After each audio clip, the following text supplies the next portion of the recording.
Hello there, everybody. This is Mel Allen with head-to-head baseball highlights of the week. The White Sox get a new head man. The Brewers seem headed for pennant contention.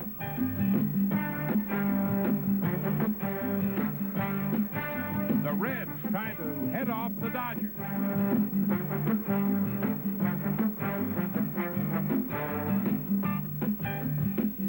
American League All-Stars prepare to meet head-on in San Diego with the National League stars who want to stay ahead.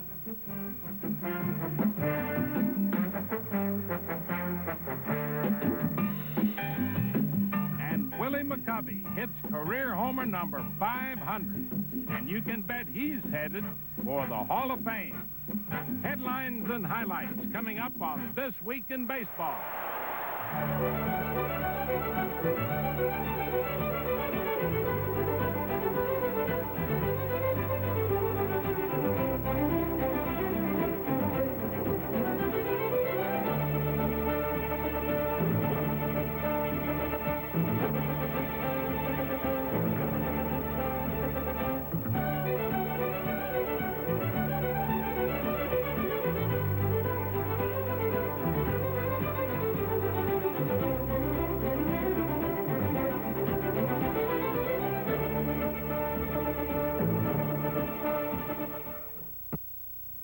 In the American League East, something has been brewing in Milwaukee, lifting the spirits of all, where pennant fever is really growing for the surprising Brewers, currently a second-place team.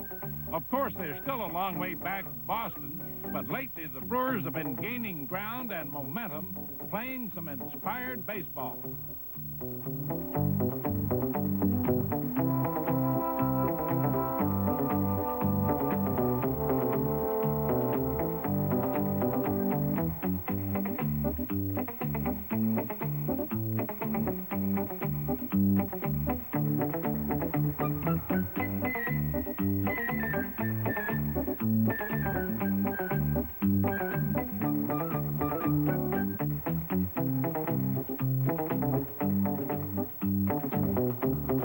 Milwaukee believes it has a real winner now. Rookie second baseman Paul Molitor has been burning up the base paths as well as bruising the baseball.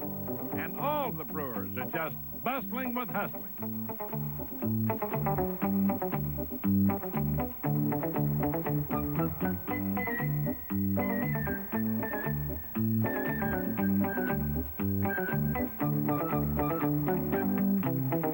The Brewers are charged up with sound performances, like pitcher Larry Sorensen, who's come from nowhere to become the ace of a much-improved pitching staff.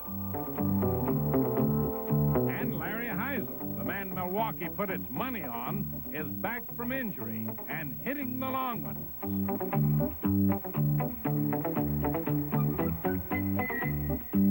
Yes, sir, with still half a season to go, better keep an eye on the Brew Crew.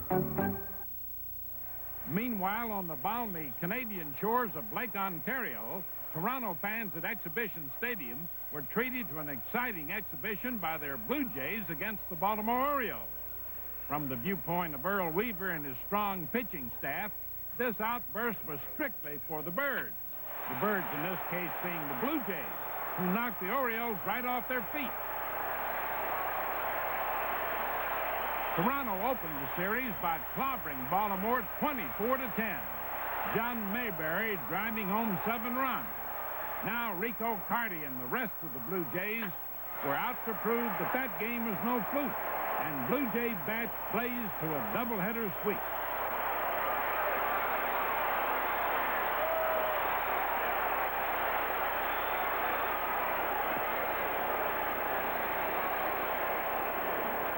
Rico and his teammates were in no hurry.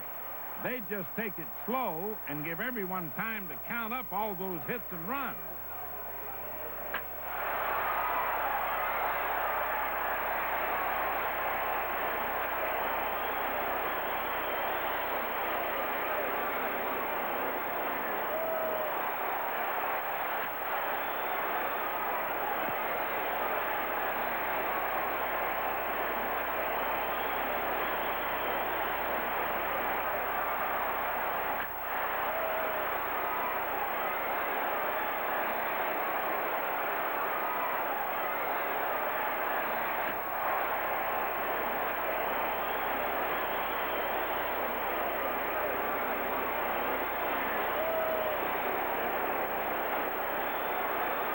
Jays swept 4 straight, but not all of the games were won by line drives and colossal clout. Sam Ewing in the 10th inning. Watch him now. He takes a mighty big cut. A little looper wins the ball game. How about that? 42 runs in 4 games against the hottest pitching in the league by a team now only in its second major league season. Well, as they say, that's the name of the game. This is Larry Doby, a White Sox coach until recently hired by owner Bill Beck to replace manager Bob Lemon. In any normal occupation, that might cause hard feelings. But baseball people tend to stick together. Doby becomes baseball's second black manager. A coincidence in that he was also baseball's second black player, the first in the American League. He came to the Indians in 1947 after playing for the all-black Newark Eagles. Became a star right away. In 1948, his first full year, the Indians won the pennant on the last day of the season while setting an attendance record at Municipal Stadium. One of their pitchers that year was 20-game winner Bob Lemon, the same man Doby just replaced. The Indians won the series, a joyous occasion for all, including owner Bill Beck. 30 years later, they're still friends. When you consider the fact that there's a few people in this world you can call your friends, and Bob is my friend, that's very limited. So when I have that kind of feeling, he has that kind of feeling, we're kind of lucky, we're kind of blessed that we're friends. Well, I feel the same way about Larry. I was there in '47, Cleveland, when he joined the ball club. I know what he went through, and that's going to be right now. It's just going to be a cakewalk compared to what he went through in '47, and I wish him the best of luck. And so, with Bob Lemon's blessing, manager Larry Doby went on to win his first game 2 days after being hired by Bill Beck, the same man who signed him 21 years ago. Times have changed since the days when Doby was the only black in the American League. But nothing has changed the friendships shared by Bill Beck, Bob Lemon, and Larry Doby. Well, Rod Carew, without question, is one of the 2 great hitters that I've seen in my time. I think, without question, Ted Williams was the greatest hitter I ever played with, and Rodney, by far, is the greatest greatest player I ever managed. Any manager who had Rod Carew on his team would have to agree with the Twins' Gene Mauch. Rod Carew is just the best hitter in the land, that's all, and again, he's leading the majors.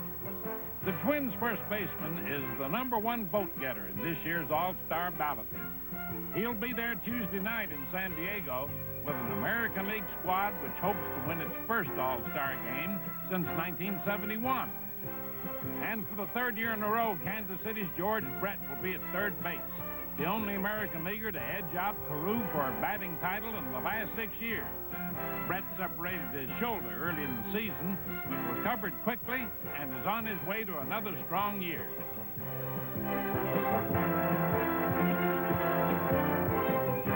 With Brett at third, the left side of the infield will be all Kansas City, with speedster Fred Patek, last year's American League base-stealing king, making his first start as the All-Star shortstop, an honor long overdue for this 33-year-old veteran. Milwaukee's Don Money is another class veteran finally getting due recognition. A tough clutch hitter as well as a highly skilled fielder, he's played all infield positions and the outfield. But in the All-Star game, Money will be at second base. Looking to the outfield, the Rangers' Richie Zisk will be there. He's a proven hitter who hits for power. This year, his home runs have already won game after game. Last year, he was the only American League All-Star to get 2 hits, one of them a 2-run double. Richie Zisk, a man who loves to perform when the pressure is on. Talking about a pressure performer, here he is, New York's Reggie Jackson, who will also start in the outfield. And after last year's World Series, it's not hard to see why. Reggie has also made home runs count this year, like this grand slammer against Detroit. Jackson may not make as many headlines this year because the Yankees are struggling behind the Red Sox, who'll have scrambling Carlton Fisk behind the plate in the All-Star Game. The Boston catcher's been grabbing a lot of attention lately with his hot bat and gutsy defense.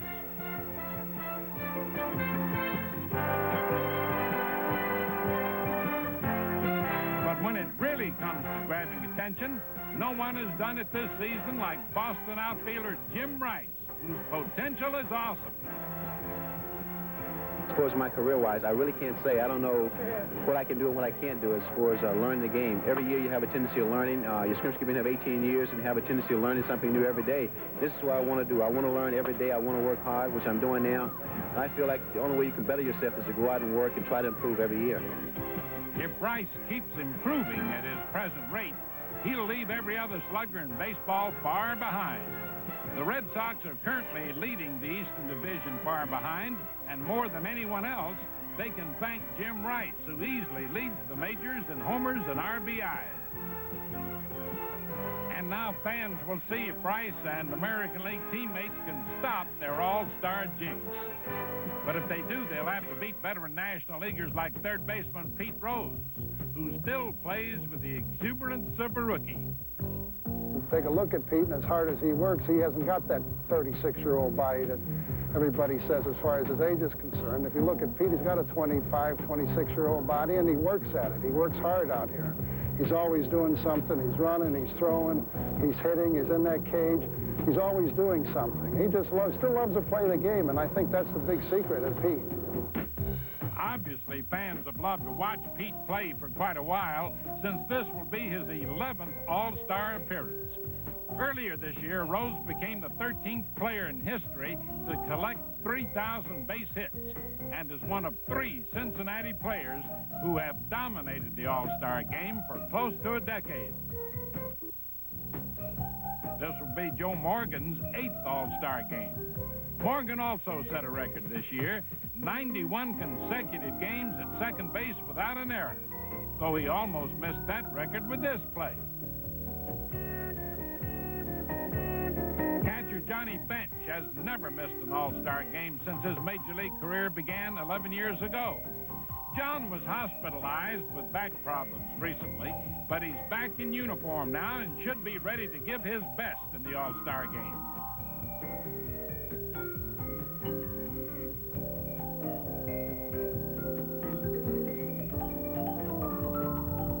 Larry Boa of the Phillies will be the starting National League shortstop. Boa is enjoying his finest season ever, recently leading the league in hitting and even threatening his own National League record for top defensive play at shortstop. This will be Larry's 4th All-Star Game, but only 2nd as a starter.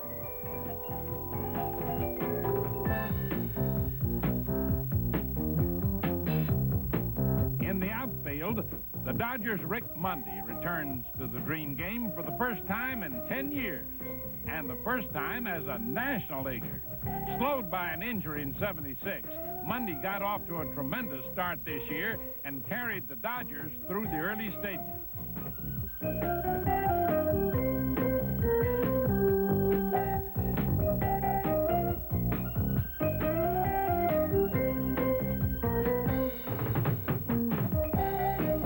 Philadelphia's Greg Luzinski will be playing left field for the 3rd year in a row.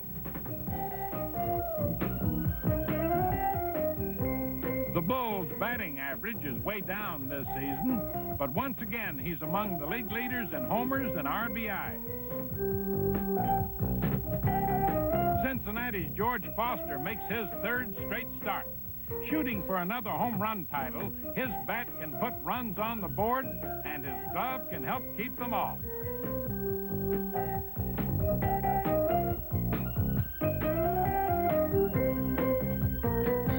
First baseman Steve Garvey of the Dodgers rounds out this year's All-Star starting lineups. It's Steve's 5th straight start.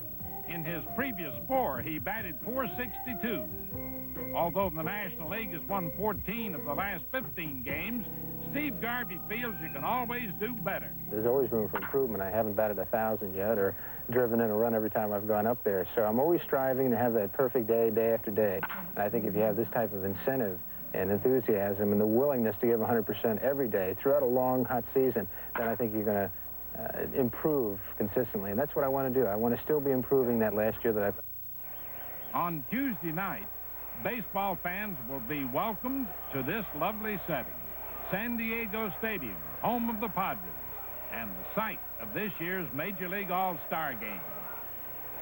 San Diego's Dave Winfield starred in last year's midseason classic with the game-winning RBI, and he continues to star with the Padres this year, collecting over 60 runs batted in less than half a season.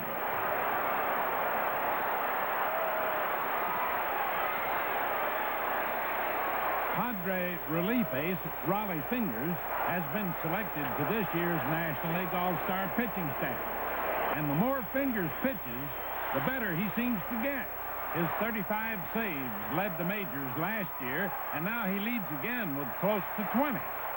Tuesday night, the camera may well focus on the San Diego Fireman, and from time to time, even on San Diego's newest star, a bird with a lot of talent.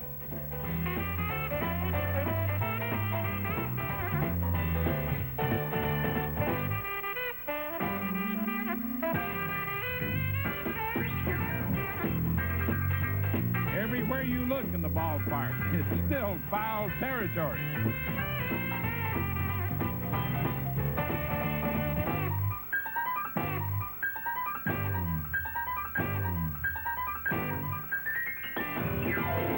Cincinnati fans watched another showdown between the Reds and Dodgers. Los Angeles had been struggling in third place, but now it had the Reds grasping to hold on to second. The game of inches. Griffey can't quite hold it. Reggie Smith gets a double. Now Ken Griffey is at bat and smashes one hard to right. Smith does hold on. The Dodgers were back in the race, and that had the Reds a little worried.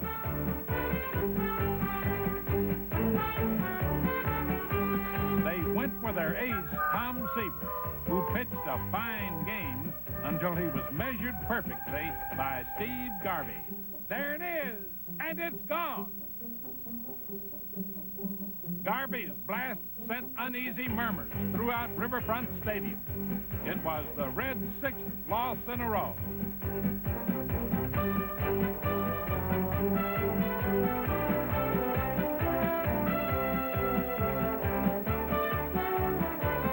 Rick Broden went all the way to pitch a 2-0 shutout, giving the Dodgers their 6th straight win. L.A. went on to take 3 of 4 from the Reds and move into second place in the National League West. Meanwhile, in Atlanta, the first-place Giants were trying to widen their lead over the Reds and Dodgers. This series with the Braves included some big blasts, like this pinch-hit grand slam by Mike Ivey, his second this season, tying a record set by Philadelphia's Dave Johnson 1 month earlier.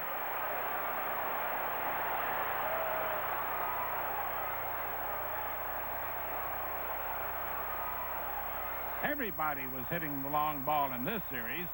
Atlanta's Jeff Burroughs charged back to regain the league lead in hitting without losing his power stroke.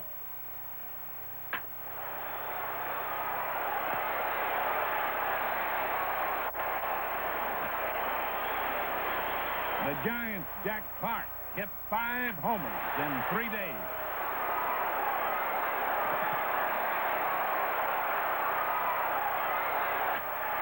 Clark can hit homers, and he can also take them away. How about that?